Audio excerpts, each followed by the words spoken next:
জুবিন গাৰ্গ চিৰদিন অমৰ হৈ থাকক।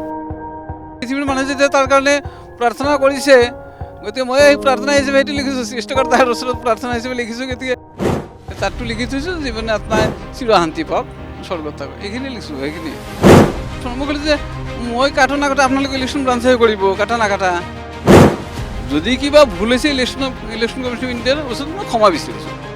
সেইটো কথা লিখা আছে, দেউতাকৰ চাইনটো মই মাৰি লৈ আহিছোঁ।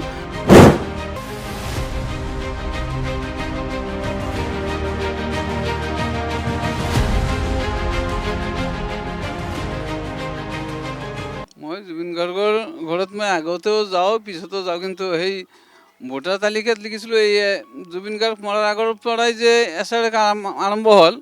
জুবিন গাৰ্গ মৰাৰ পিছত মই এছ.আৰ.ৰ কাম কৰি পেলাই ভোটাৰ লিষ্টটো জমা দিলোঁ।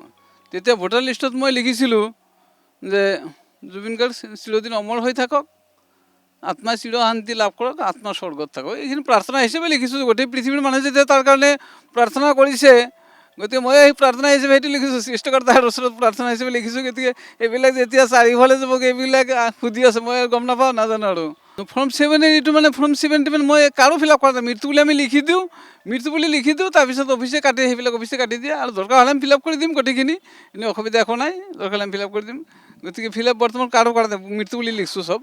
তাতটো লিখি থৈছোঁ, জীৱনে আত্মাই চিৰশান্তি পাওক, স্বৰ্গত থাকক, এইখিনি লিখিছোঁ। সেইখিনিয়ে মানে ফৰ্ম 7টো ফিল আপ কৰিব লাগিব নে নালাগে, ফেমিলিৰ মানুহে বা হেৰি কৈছে নে নাই ফৰ্ম 7টোতো আমাক ফিল আপ কৰি দিছে, আমি ফিল আপ কৰিম। ফৰ্ম 7টো ফিল আপ কৰিম। যেতিয়া অফিচত যাম, ইলেকশ্যন অফিচত, এইমাত্ৰ ইলেকশ্যন ব্ৰাঞ্চৰ পৰা ফোন কৰিছিল, মোক ক'লে যে আপুনি কাটিব নালাগে নামটো, আপুনি নাকাটিব। ইলেকশ্যন অফিচৰ পৰা ক'লে, আপোনালোকৰ সন্মুখতে এতিয়া ক'লে যে কাটব। মই ক'লোঁ যে মই কাটো নাকাটো, আপোনালোকে ইলেকশ্যন ব্ৰাঞ্চহে কৰিব, কাটা নাকাটা।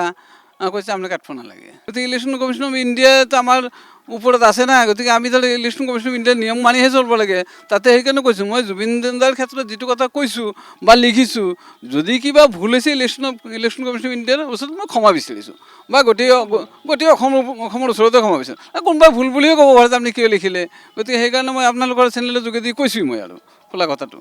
কাৰণ মইতো কোনো পক্ষপাতি কথা লোৱা নাই, মই নিৰপেক্ষ কথা এটা লিখিছোঁ। গোটেই পৃথিৱীৰ মানুহে তেখেতক প্ৰাৰ্থনা কৰিছে, আত্মা শান্তি পাওক, মই সেই শান্তিৰ প্ৰাৰ্থনাহে কৰিছোঁ।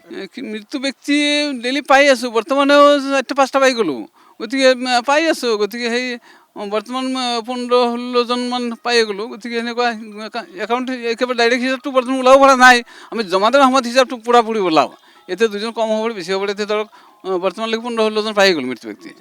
মৃত্যু চাৰ্টিফিকেটখন কাৰো সংগ্ৰহ কৰিব নালাগে। আমি মৃত্যু চাৰ্টিফিকেট সংগ্ৰহ কৰিব নালাগে। আগে পৰিয়ালে চাইন মাৰি দিলেই মৃত্যু হৈছে বুলি পৰিয়ালে চাইন মাৰি দিলেই হৈ যায়। বাকী আমি চাৰ্টিফিকেট সংগ্ৰহ কৰিব নালাগে। জুবিন গাৰ্গৰ এই মৰাটো সেই ওপৰত দেউতাকৰ চাইনটো মাৰি লৈ আহিছোঁ। মই সেইখিনি কথা লিখা আছে, দেউতাকৰ চাইনটো মই মাৰি লৈ আহিছোঁ। গতিকে তাতে সেই ইলেকশ্যন কমিশ্যন অফ ইণ্ডিয়া বা গোটেই পৃথিৱীয়ে জানে জুবিন গাৰ্গ নাই, সেই কথাটো। গতিকে আপোনালোকেও জানে, চবেই জানে।